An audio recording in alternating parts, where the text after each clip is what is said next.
Today I want to talk to you about Matthew chapter 3.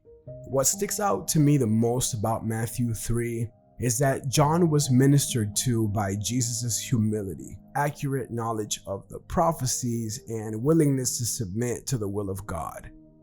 John didn't feel worthy of even untying Jesus' sandals, which denotes his own degree of humility and knowledge of God. Yet he was given the honor to baptize the very one he had been preparing the way for. John and Jesus were both knowledgeable of the things of God, and I believe that it was because of their tendency to be with God in intimacy. I can't help but believe that our own intimacy with God will produce the type of humility, knowledge, wisdom, submission, and obedience to God these two men had, if not more.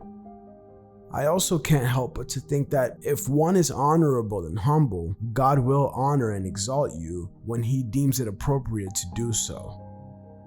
Today, some churches tend to complicate Christianity with their legalistic ways.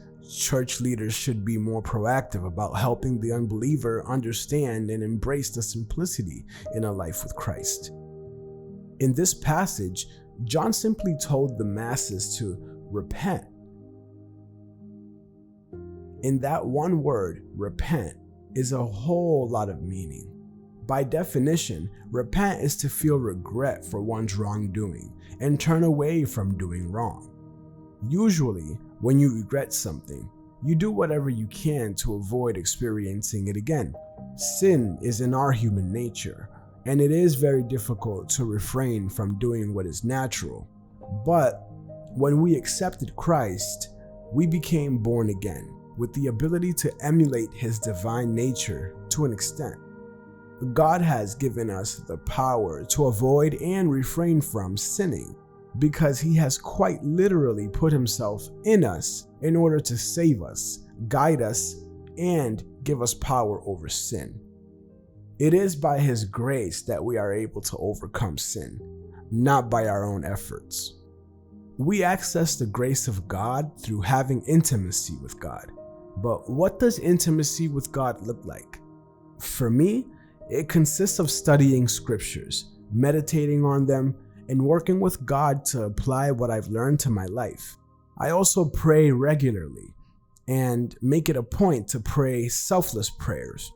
Since God instructs us to fellowship with the saints, I surround myself with other men and women of God who are taking this walk as seriously as I am, or perhaps even more seriously than that. I've struggled with this one, but God has been merciful to me, and by His grace, I've been able to do better in this aspect of my walk. Lastly, I allow God to be Lord in my life, which means that He is the boss. He calls the shots. Before making any decisions, big or small, I ask God for guidance, wisdom, and discernment, because that is exactly what He wants us to do.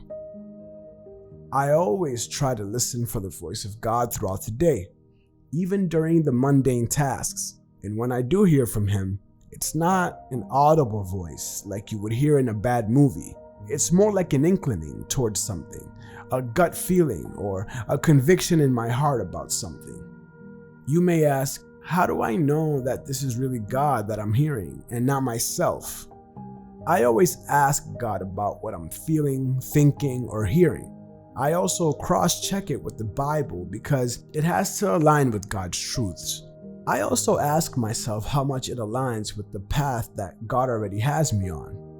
These aren't sure-shot ways of walking in intimacy with God, and they're definitely not the only ways. But they are what have worked for me over the last 11 years of my walk with Christ.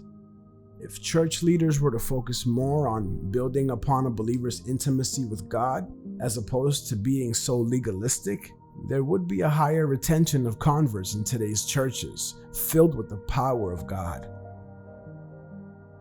We ought to be productive for God, which could look like obeying, applying, and sharing His teachings, as well as regularly serving others from a place of love and with sincerity.